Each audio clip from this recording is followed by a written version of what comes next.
এই হলো অসমের গুয়াহাটি রেল স্টেশন। স্টেশন লাগোয়া বিরাট ফুড প্লাজাটি খুবই সুন্দর। ঠিকঠাক দামে সব ধরনের খাবার দাবার পাওয়া যায় এই ফুড প্লাজাতে। সত্যি বলতে কি, গৌহাটি স্টেশনটা যেন একটা আর্ট মিউজিয়াম। দেওয়ালে দেওয়ালে আঁকা কত সুন্দর সুন্দর ছবি আর অসমীয় শিল্পের কারুকার্য দেখতে দেখতে অনেকটা সময় কেটে যায়। তাই আমার দর্শক বন্ধুদের বলবো, গৌহাটি স্টেশন থেকে ট্রেনে কোথাও যাওয়া বা আসার সময় অবশ্যই হাতে একটু সময় নিয়ে স্টেশন চত্বরটা ঘুরে দেখবেন। অসাধারণ লাগবে এই স্টেশন।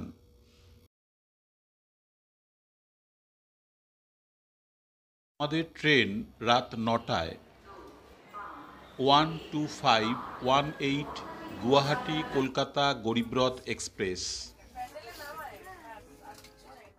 একদম ঠিক সময়ে ট্রেনটি ছাড়ল। গুয়াহাটি থেকে কলকাতা পর্যন্ত মোট দূরত্ব 1004 কিলোমিটার। কলকাতা থেকে গুয়াহাটি আসার অন্যান্য ট্রেনগুলির তুলনায় এই ট্রেনের দূরত্ব 141 কিলোমিটার কম হয়। সারাদিন ঘোরাঘুরির পর রাতে ভালোই ঘুম হলো। সকালে যখন উঠলাম দেখি 7টা বেজে গেছে। অনেকেই দিব্যি ফ্রেশ হয়ে গেছেন এর মধ্যেই। আর কিছুক্ষণ বাদেই আমরা পৌঁছে যাব মালদা টাউন জাংশনে। সবচেয়ে কম সময়ে আর কম ভাড়ায় গুয়াহাটি থেকে কলকাতায় আসার সবচেয়ে ভালো ট্রেন মনে হয় এই গরিবরথ এক্সপ্রেসটি। প্রতি শনিবার রাত ৯টায় গৌহাটি স্টেশন ছেড়ে পরদিন দুপুর 2:30-এ কলকাতা স্টেশনে পৌঁছায়। ট্রেনটিতে রয়েছে মোট 20টি এসি স্লিপার কোচ। অন্য ট্রেনের 3 এসির ভাড়া যেখানে 1300 টাকা, এই ট্রেনের খরচ 945 টাকা। সকাল 8:05-এ আমরা এসে পৌঁছলাম মালদা স্টেশনে। কলকাতা নিউ জলপাইগুড়ির মাঝে পূর্ব রেলের প্রধান বড় জাংশন মালদা টাউন। 1959 সালে এই স্টেশনটি প্রতিষ্ঠা পায়।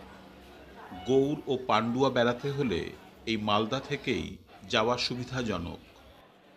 পরোটা আর তরকারি দিয়ে সকালের টিফিন সেরে নিলাম দুজনেই।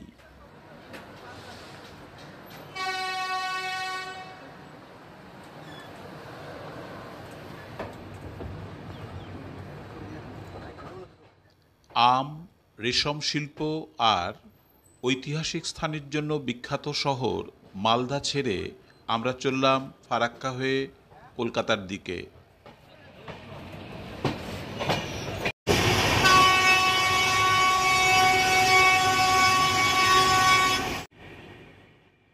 মালদা যে আমের শহর তার প্রমাণ পাবেন এই পথে চলতে চলতে ট্রেনের দুপাশের চিত্র দেখলেই। আজকের এই সুন্দর যাত্রাপথটা দেখব বলে গতকাল রাতে ভালো করে ঘুমিয়ে নিয়েছিলাম।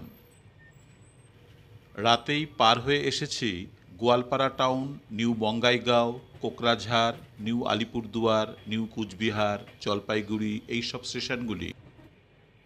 নিউ জলপাইগুড়িতে এই ট্রেনটির সময় ভোর 4:25। ফারাক্কা ব্যারেজ পেরিয়ে এই ট্রেনটি যাবে জঙ্গিপুর রোড, আজিমগঞ্জ, কাটোয়া, নবদ্বীপধাম, ব্যান্ডেল হয়ে। এটি গৌহাটি কলকাতা রুটের সংক্ষিপ্ততম পথ। অন্য ট্রেনগুলির যেখানে 18 থেকে 20-21 ঘন্টা সময় লাগে, এই ট্রেনের লাগে মাত্র 17 ঘন্টা 30 মিনিট। আমরা এখন চলেছি ফারাক্কা ব্রিজের ওপর দিয়ে। 2240 মিটার লম্বা এই ফারাক্কা ব্রিজ। ব্যারেজের ওপর একটি রেল সেতু। 1960 সালে শুরু হয়ে 1975 সালে ব্যারেজের কাজ শেষ হয়। এই ব্যারেজে রয়েছে মোট 109টি লক গেট। এই বাঁধটি নির্মাণের দায়িত্বে ছিল হিন্দুস্তান কনস্ট্রাকশন কোম্পানি।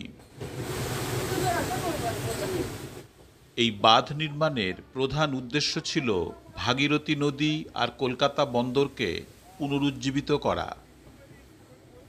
এছাড়া এই বাঁধ নির্মাণের ফলে এর জল স্থানীয় তাপবিদ্যুৎ কেন্দ্রে ব্যবহার করা হয়। উত্তরবঙ্গ ও দক্ষিণবঙ্গের যোগাযোগের মাধ্যম আরও মসৃণ হয় এই ফারাক্কা ব্রিজ তৈরির পর। এই ফারাক্কা থেকেই গঙ্গার মূল প্রবাহটি পদ্মা নামে বাংলাদেশে প্রবাহিত হয়েছে, আর ডান দিকে চলে গেছে ভাগীরথী। ওই লক্ষ্য করুন, ভাগীরথী নদীটি ডান দিক দিয়ে বইছে।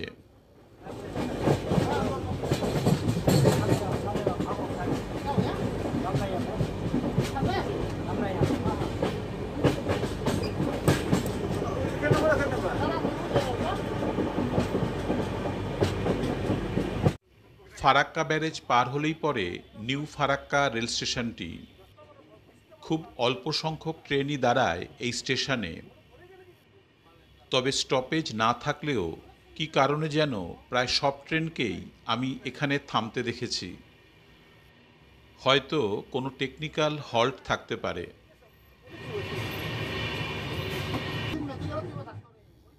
ফারাক্কা ব্যারেজের এপার থেকেই শুরু হয় মুর্শিদাবাদ জেলা।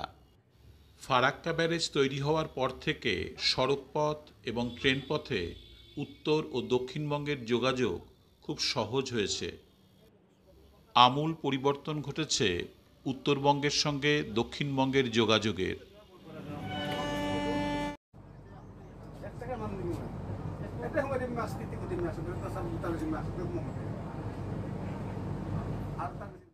নিউ ফারাক্কা রেল স্টেশনটি পার হলেই লক্ষ্য করুন, ডান দিকে একটা রুট চলে যাচ্ছে।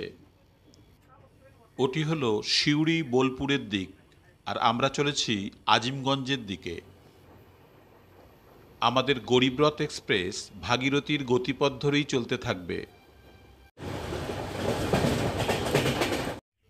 এটি হলো ধুলিয়ান গঙ্গা রেল স্টেশন। খুব কম ট্রেনই এখানে থামে।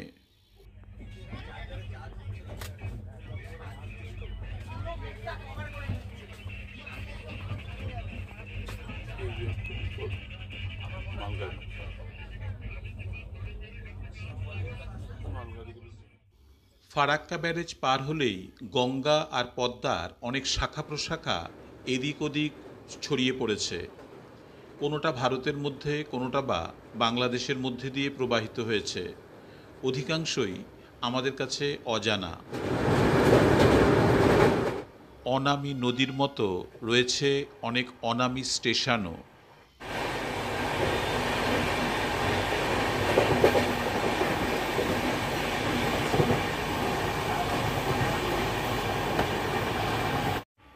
সকাল ৯:২৩ জঙ্গিপুর রোডে ট্রেনটি পৌঁছানোর কথা, পৌঁছল ৯:১০।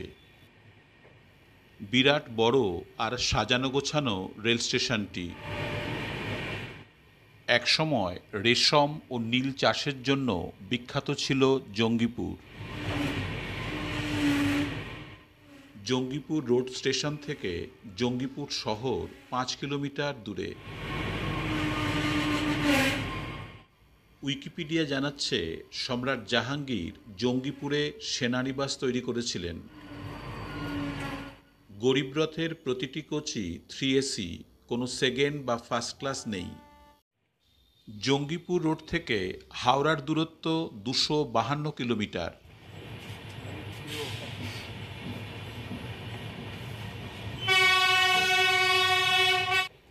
এই আরেকটা অনামী স্টেশন, নামটা পড়তে পারলাম, নাম মণিগ্রাম।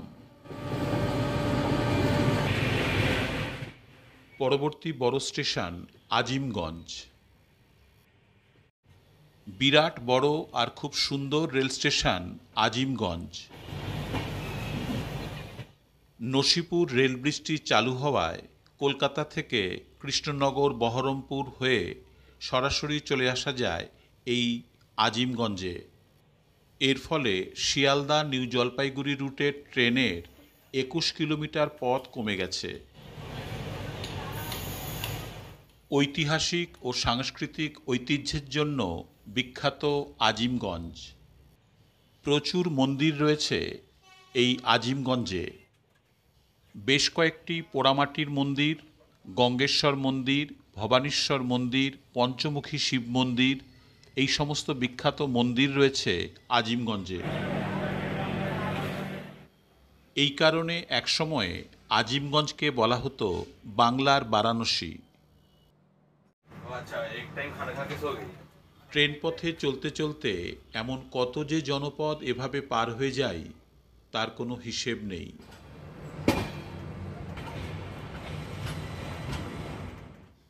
আজিমগঞ্জের পর থেকে কাটোয়া পর্যন্ত দুপাশে ধানের ক্ষেত চোখ জুড়িয়ে যায়, আর পাশ দিয়ে চলতে থাকে সেই আমাদের পরিচিত ভাগীরথী হুগলি নদী।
ভাগীরথী আর অজয়ের সঙ্গমস্থলে প্রাচীন প্রসিদ্ধ নগরী কাটোয়া।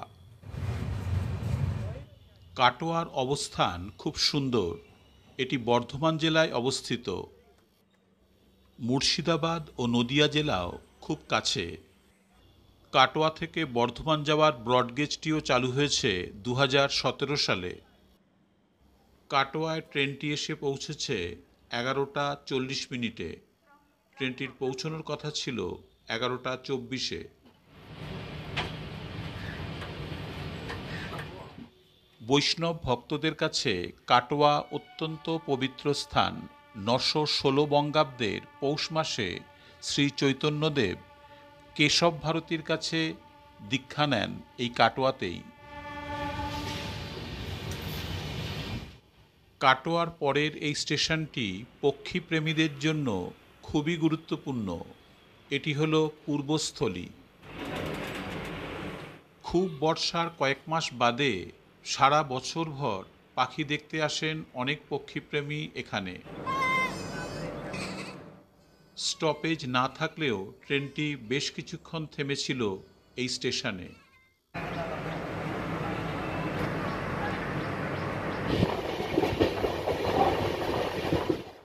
এবারে আমরা পৌঁছে গেলাম নবদ্বীপ ধাম। মহাপ্রভু শ্রী চৈতন্যদেবের জন্মস্থান এই নবদ্বীপ। নবদ্বীপ রেল স্টেশনটি খুব সুন্দরভাবে তৈরি করা হয়েছে। সুলভ শৌচালয়, জলের ব্যবস্থা এবং বিশ্রাম কক্ষ রয়েছে নবদ্বীপ ধামে। রয়েছে একটি ক্লোকরুমও। ক্লোকরুমে মালপত্র রেখে দিনে দিনেও ঘুরে ফেরা যায় নবদ্বীপ ধাম।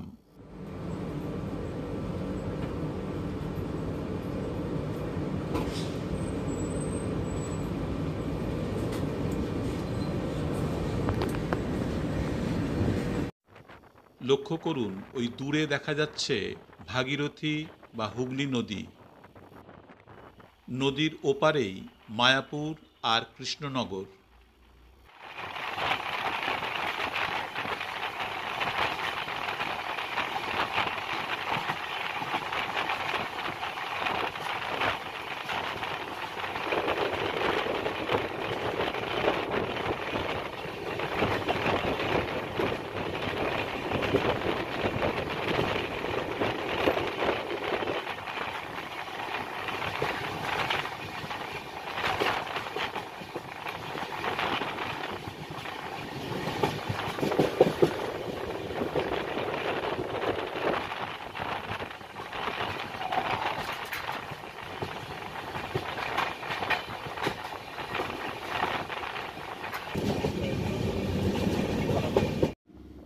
আমরা চলে এলাম ব্যান্ডেল জাংশন।